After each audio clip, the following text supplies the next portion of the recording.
नमस्ते छात्रों, आज हम बात करने वाले हैं WBCHSE क्लास 12 सेमेस्टर 3 ज्योग्राफी के most important exam targeted questions and answers को। ये आपकी आने वाली परीक्षाओं के लिए बहुत महत्वपूर्ण है। इस वीडियो में मैंने ज्योग्राफी के सभी चैप्टर्स से सबसे इंपॉर्टेंट MCQs लेकर आया हूं। साथ ही साथ मैंने सभी क्वेश्चंस पर चर्चा भी किया है। तो चलिए एक एक करके सभी प्रश्नों को देखते हैं और उन्हें समझने की कोशिश करते हैं। क्वेश्चन नंबर 1, महाद्वीपीय विस्थापन सिद्धांत के अनुसार पैंजिया के टूटने के बाद उत्तरी भाग को किस नाम से जाना जाता था? सही उत्तर है लॉरेशिया। देखो बच्चों, अल्फ्रेड वेगनर ने बताया था कि पहले सारे महाद्वीप एक ही भूभाग थे जिसे पैंजिया कहते थे। जब ये पैंजिया टूटा तो उसके दो हिस्से हो गए। उत्तरी हिस्से को लॉरेशिया कहा गया और दक्षिणी हिस्से को गोंडवानालैंड कहा गया। क्वेश्चन नंबर 2, मास वेस्टिंग के प्रकारों में से एक है। सही उत्तर है भूस्खलन। मास वेस्टिंग का मतलब है गुरुत्वाकर्षण बल की वजह से मिट्टी और चट्टानों का नीचे की ओर खिसकना। भूस्खलन लैंडस्लाइड इसका एक उदाहरण है, जिसमें चट्टानें और मिट्टी अचानक तेजी से नीचे गिरते हैं। क्वेश्चन नंबर 3, भूमिगत जल द्वारा निर्मित अपरदन संबंधी स्थलाकृति का एक उदाहरण है। सही उत्तर है सिंकहोल। सिंकहोल एक ऐसी भूमिगत स्थलाकृति है जो तब बनती है जब पानी जमीन के अंदर चूना पत्थर जैसी घुलनशील चट्टानों को घोल देता है, जिससे जमीन धंस जाती है और एक गड्ढा बन जाता है। यह कटाव इरोजन से बनता है। क्वेश्चन नंबर 4, वर्षा प्रेसिपिटेशन का एक प्रकार है। सही उत्तर है हिमपात। वर्षा प्रेसिपिटेशन का मतलब है वायुमंडल से पानी का किसी भी रूप में पृथ्वी पर गिरना। इसमें बारिश, ओले और हिमपात स्नोफॉल शामिल हैं। ओस और पाला पानी के संघनन से बनते हैं, न कि सीधे वायुमंडल से नीचे गिरते हैं। क्वेश्चन नंबर 5, महासागरीय नितल के प्रमुख विभाजन कौन से हैं? सही उत्तर है महाद्वीपीय शेल्फ, महाद्वीपीय ढाल, गहरे समुद्र का मैदान, महासागरीय गर्त। महासागरीय तल को 4 मुख्य भागों में बांटा गया है। 1, महाद्वीपीय शेल्फ, महाद्वीप का वो हिस्सा जो पानी के नीचे होता है। 2, महाद्वीपीय ढाल, शेल्फ के बाद का खड़ी ढलान वाला हिस्सा। 3, गहरे समुद्र का मैदान, समुद्र का सबसे बड़ा और गहरा मैदान। 4, महासागरीय गर्त, समुद्र का सबसे गहरा और संकरा हिस्सा। क्वेश्चन नंबर 6, महासागरीय जल के तापमान वितरण को कौन से कारक नियंत्रित करते हैं? सही उत्तर है अक्षांश, प्रचलित हवाएं, महासागरीय धाराएं। समुद्री पानी का तापमान कई चीजों पर निर्भर करता है। अक्षांश बहुत महत्वपूर्ण है क्योंकि भूमध्य रेखा के पास सूरज की रोशनी ज्यादा पड़ती है।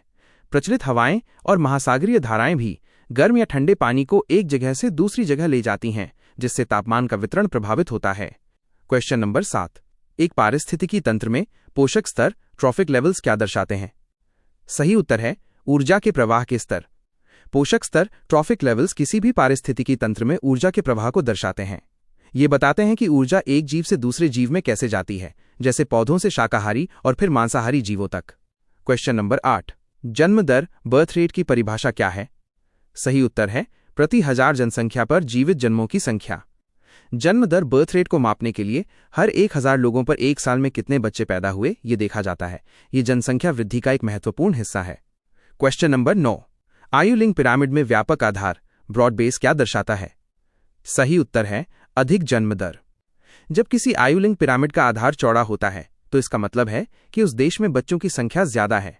ये अधिक जन्म दर हाई बर्थ रेट को दिखाता है और भविष्य में जनसंख्या में वृद्धि की संभावना भी बताता है। क्वेश्चन नंबर 10, भारत में जनसंख्या का सबसे अधिक घनत्व किस राज्य में है? सही उत्तर है बिहार। साल 2011 की जनगणना के अनुसार भारत में सबसे अधिक जनसंख्या घनत्व वाला राज्य बिहार है, जहां प्रति वर्ग किलोमीटर में सबसे ज्यादा लोग रहते हैं। क्वेश्चन नंबर 11, वाटरशेड प्रबंधन वाटरशेड मैनेजमेंट का मुख्य उद्देश्य क्या है? सही उत्तर है वर्षा जल का कुशल उपयोग और प्रबंधन।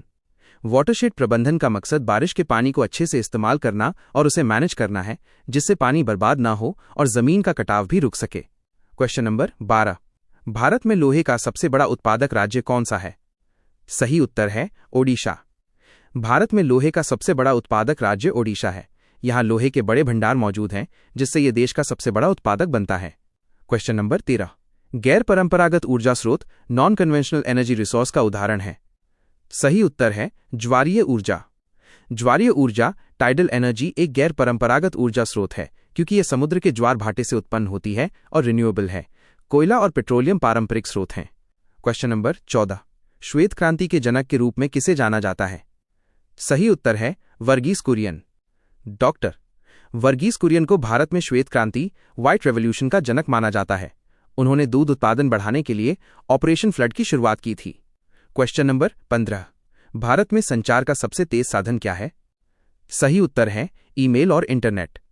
आज के समय में ईमेल और इंटरनेट संचार का सबसे तेज साधन है, जिससे कुछ ही सेकंड में दुनिया के किसी भी कोने में जानकारी भेजी जा सकती है। Question number 16। गुफा, केव और डोलाइन जैसी स्थलाकृतियां किस प्रकार के चट्टान वाले क्षेत्रों में बनती हैं? सही उत्तर है चूना पत्थर। गुफा और डोलाइन जैसी स्थलाकृतियां अक्सर उन जगहों पर बनती हैं जहां चूना पत्थर लाइमस्टोन पाया जाता है, क्योंकि ये पानी में आसानी से घुल जाता है। Question number 17। जनसंख्या की रचना, कॉम्पोजिशन ऑफ पॉपुलेशन में क्या शामिल होता है? सही उत्तर है आयु, लिंग, ग्रामीण शहरी, साक्षरता दर आदि। जनसंख्या की रचना, कॉम्पोजिशन का मतलब है कि एक आबादी की बनावट कैसी है। इसमें लोगों की उम्र, लिंग, वे ग्रामीण या शहरी इलाकों में रहते हैं, उनकी साक्षरता दर और उनका व्यवसाय जैसी सभी चीजें शामिल होती हैं। Question number 18।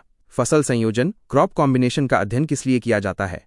सही उत्तर है यह देखने के लिए कि एक क्षेत्र में कौन सी फसलें एक साथ उगाई जाती हैं। फसल संयोजन का अध्ययन ये बताता है कि किसी खास क्षेत्र में किसान कौन कौन सी फसलें एक साथ उगाते हैं। इससे उस क्षेत्र की कृषि पद्धति को समझने में मदद मिलती है। Question number 19। भारत में परंपरागत ऊर्जा स्रोत, कन्वेंशनल एनर्जी रिसोर्स का उदाहरण है। सही उत्तर है कोयला। कोयला एक परंपरागत ऊर्जा स्रोत है, क्योंकि ये सदियों से इस्तेमाल हो रहा है और ये एक नॉन रिन्यूएबल रिसोर्स है। बाकी विकल्प गैर परंपरागत हैं। Question number 20। समुद्री निक्षेपों, ओशन डिपॉजिट्स को उनके उद्गम के आधार पर किस प्रकार वर्गीकृत किया जाता है? सही उत्तर है जैविक, अजैविक और ज्वालामुखीय निक्षेप। समुद्री निक्षेपों को उनके उद्गम ओरिजिन के आधार पर 3 तरह से बांटा जाता है। 1. जैविक, जो जीवों के अवशेषों से बनते हैं।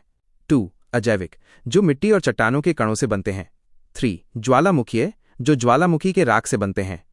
बच्चों, एक बहुत ही जरूरी बात ध्यान से सुनिए। अगर आपको ये सभी क्वेश्चंस और आंसर्स की PDF फाइल चाहिए तो वो मेरे टेलीग्राम चैनल पर अवेलेबल है। आप वहां से इस चैप्टर के MCQs और उनके आंसर्स डाउनलोड कर सकते हैं। टेलीग्राम चैनल का लिंक आपको डिस्क्रिप्शन में मिल जाएगा। वीडियो देखने के बाद वहां से PDF जरूर ले लीजिएगा, ओके? अब चलिए हम अपने MCQs को आगे समझते हैं। Question number 21। कोरियालिस बल, कोरियोलिस फोर्स का प्रभाव महासागरीय धाराओं पर क्या होता है? सही उत्तर है यह उन्हें उत्तरी गोलार्ध में दाईं ओर विक्षेपित करता है। कोरियालिस बल पृथ्वी के घूमने से उत्पन्न होता है। इसका प्रभाव यह होता है कि यह उत्तरी गोलार्ध में महासागरीय धाराओं को दाईं ओर और दक्षिणी गोलार्ध में बाईं ओर मोड़ देता है। Question number 22। OTEC का पूर्ण रूप क्या है? सही उत्तर है ocean thermal energy conversion. OTEC का मतलब है ओशन थर्मल एनर्जी कन्वर्जन। ये समुद्र की सतह और गहराई के बीच के तापमान के अंतर का इस्तेमाल करके बिजली बनाने की एक तकनीक है। Question number 23। बहाव, ड्रिफ्ट किस प्रकार की मास वेस्टिंग का उदाहरण है? सही उत्तर है धीमी गति से होने वाला। बहाव ड्रिफ्ट मास वेस्टिंग का एक प्रकार है जो बहुत धीरे धीरे होता है, जिसमें मिट्टी और ढीली चट्टानें ढलान पर धीरे धीरे खिसकती हैं। यह अचानक होने वाले भूस्खलन से अलग है। Question number 24। भारत में पेट्रोलियम का सबसे बड़ा उत्पादक क्षेत्र कौन सा है? सही उत्तर है मुंबई हाई। भारत में सबसे ज्यादा पेट्रोलियम मुंबई हाई से निकलता है, जो अरब सागर में स्थित एक समुद्री तेल क्षेत्र है। Question number 25। कार्बन डेटिंग विधि का उपयोग किस लिए किया जाता है? सही उत्तर है जीवाश्मों की आयु निर्धारित करने के लिए। कार्बन डेटिंग एक साइंटिफिक मेथड है जिसका इस्तेमाल वैज्ञानिक किसी भी पुराने जैविक चीज जैसे जीवाश्म, फॉसिल्स या लकड़ी की आयु का पता लगाने के लिए करते हैं। Question number 26। एक आवासीय बस्ती सेटलमेंट के पैटर्न का उदाहरण है। सही उत्तर है उपरोक्त सभी।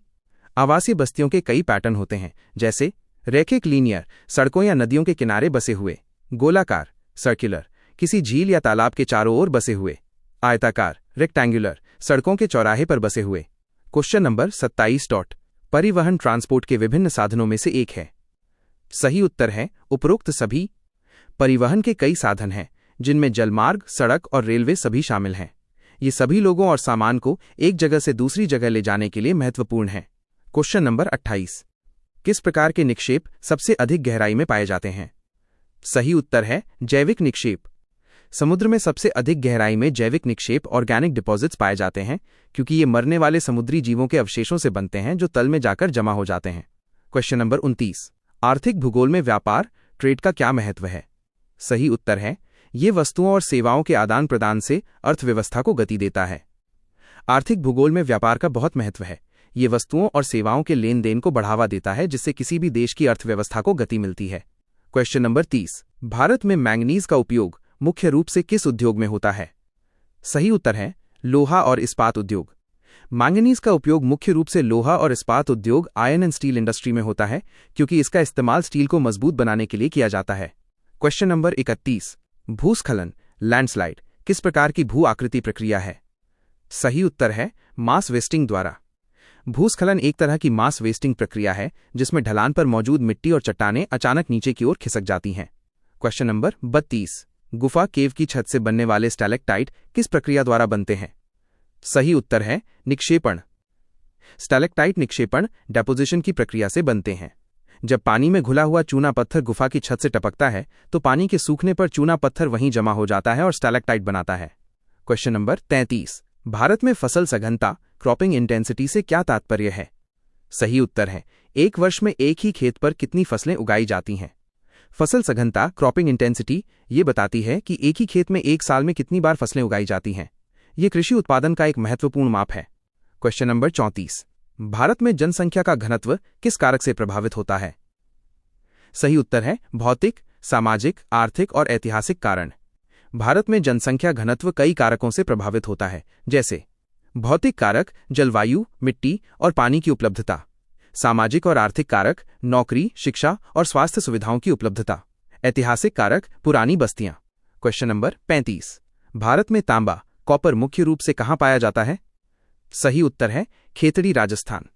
भारत में तांबे का सबसे बड़ा भंडार खेतड़ी में है जो राजस्थान में स्थित है। Question number 36। जनसंख्या प्रवास माइग्रेशन का एक पुश फैक्टर क्या है? सही उत्तर है प्राकृतिक आपदाएं और गरीबी।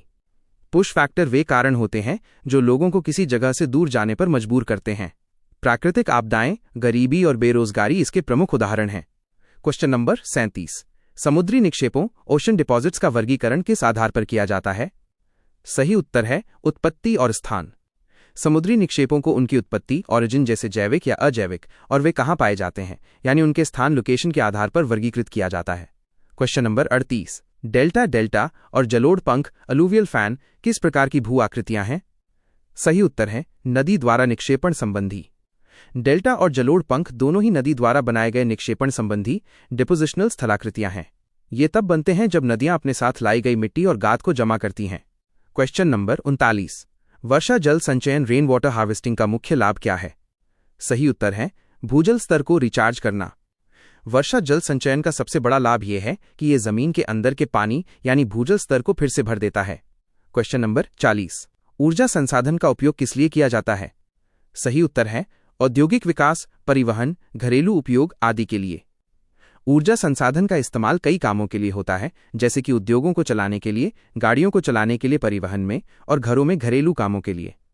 उम्मीद है कि आपको ये सभी MCQs और भी गहराई से समझ आ गया होगा। अगर आपको ये वीडियो पसंद आया हो तो लाइक और शेयर जरूर करें और चैनल को सब्सक्राइब करना ना भूलें।